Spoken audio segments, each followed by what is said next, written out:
My Dearest Nemesis just dropped, and I gotta say, I'm really excited about it. I've been anticipating this one, not only just because I'm a fan of this cast, but I had a feeling that it was going to restore my faith in K-drama rom-coms, and it's giving very much campy, early 2010 K-drama rom-com, and we're here for it.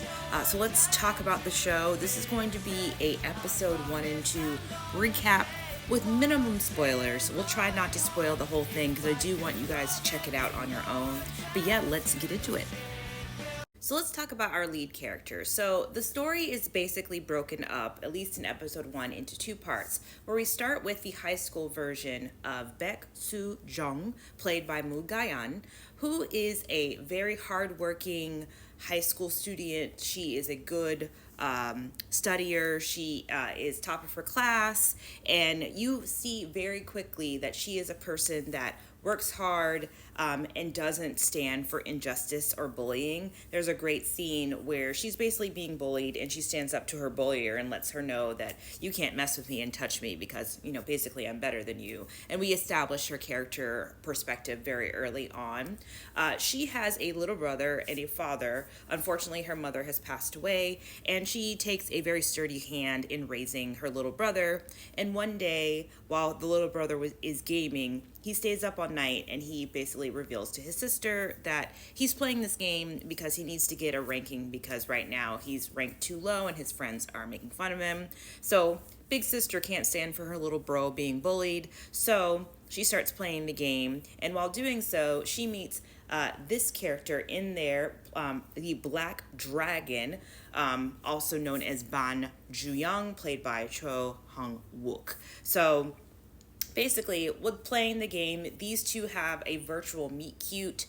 They start kind of building a little bit of a fling and a thing, and in most gaming type of shows, at some point they all plan to meet up, and she is looking forward to meeting the Black Dragon, who has turned into her first love, her crush, and things are anticipating.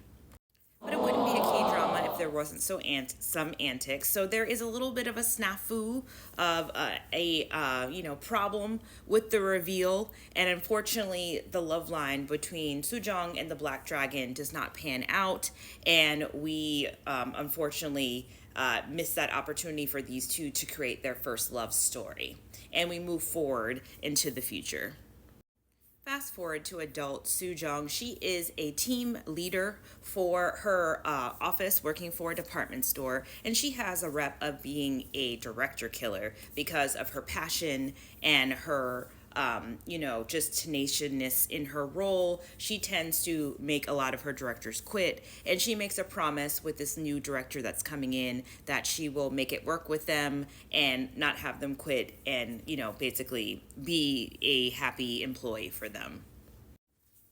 Enter in our new director, who is Ban Ji-young, and we get a little bit of a backstory on him. He is your standard third generation chaebol, but unfortunately for him, he has a little bit of a pressure from his family that's a little bit not as positive, to where his grandmother forces him to be perfect and fit this ideal of what she considers to be a successor that is worthy of her. There seems to be some type of trauma or blaming in Ji-young's past that we will hopefully get to and dig into a little bit. And unfortunately, because of all the pressure that his grandmother gives, he does everything he's told for outside appearances, but he has a little bit of a double life, so that way he can still explore his childlike wishes and dreams. I gotta say, this is the first time I'm seeing Choi Hyung-wook play an adult character, and the suit game. Hey, sweetness. Also, these glasses. Woof.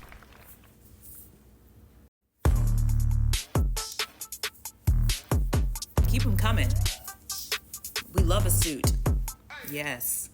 Sorry, getting distracted by thirst. But yeah, so Jooyoung, which again, we're still not unpacking all of the trauma of what's going on there, but we definitely get the idea that him and the grandma do not have the best relationship, and he's just doing everything that he can to prove his worth to her, and a way for him to cope with the pressures of being thrown into, corporate director chaebol heir life is he has a double life of where he explores his childlike innocence on his own and he hides it from the public so no one can know. And he doesn't do anything crazy. He's just obviously a big dork. He likes rock concerts and rock music, and he uses all of his free time that he can to explore that. And he has a very strict double life. And anyone that becomes some type of adversary towards this maintaining or semblance of double lifeness that he has for his own happiness, he has to eliminate them.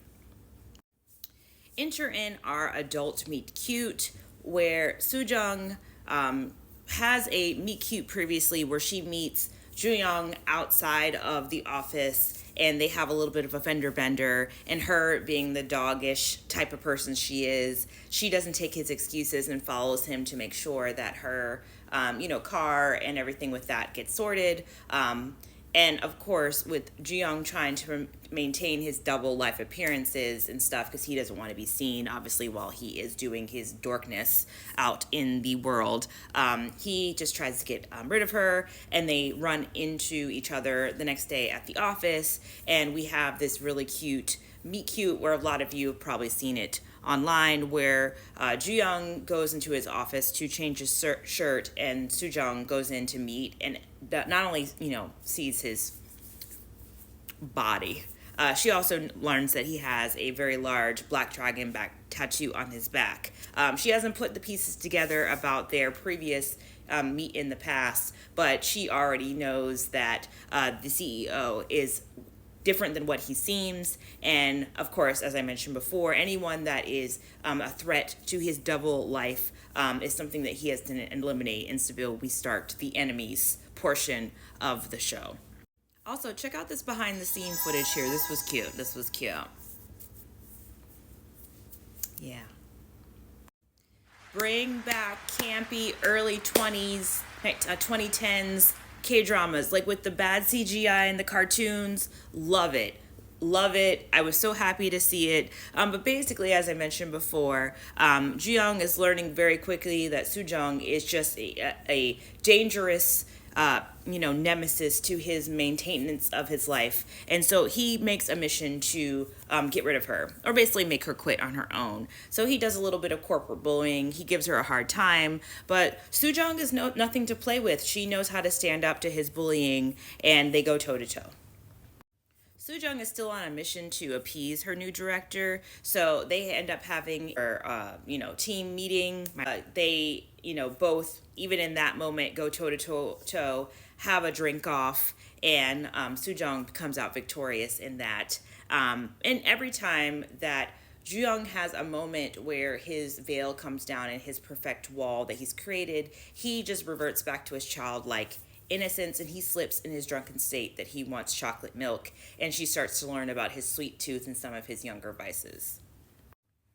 But Soo-jung doesn't play about injustice, so as Jooyoung continues to bully her, she takes it upon herself to follow him one day and to just get some dirt, because chaebols are never as perfect as they seem, as a way to secure her employment, and she follows Jooyoung to a club where she sees him correctly in the act of his double life antics, and takes some photos and lets him know that he has been caught.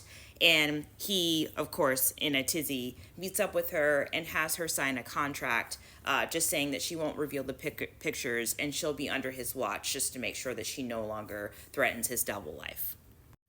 After a day of keeping her by his side, they do our very patented, we love this, dress up type of montage, and he puts her in a fancy dress and likes what he sees, and they end up going to a work event, client event function, where he interacts with a lot of his chaebol counterparts, and just establishes that he's different than them. He gets bullied, she gets bullied, and he comes to her rescue.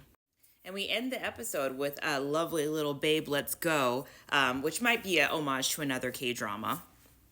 And don't think I forgot about our second lead. Something's definitely cooking there, so stay tuned and make sure you check out the show.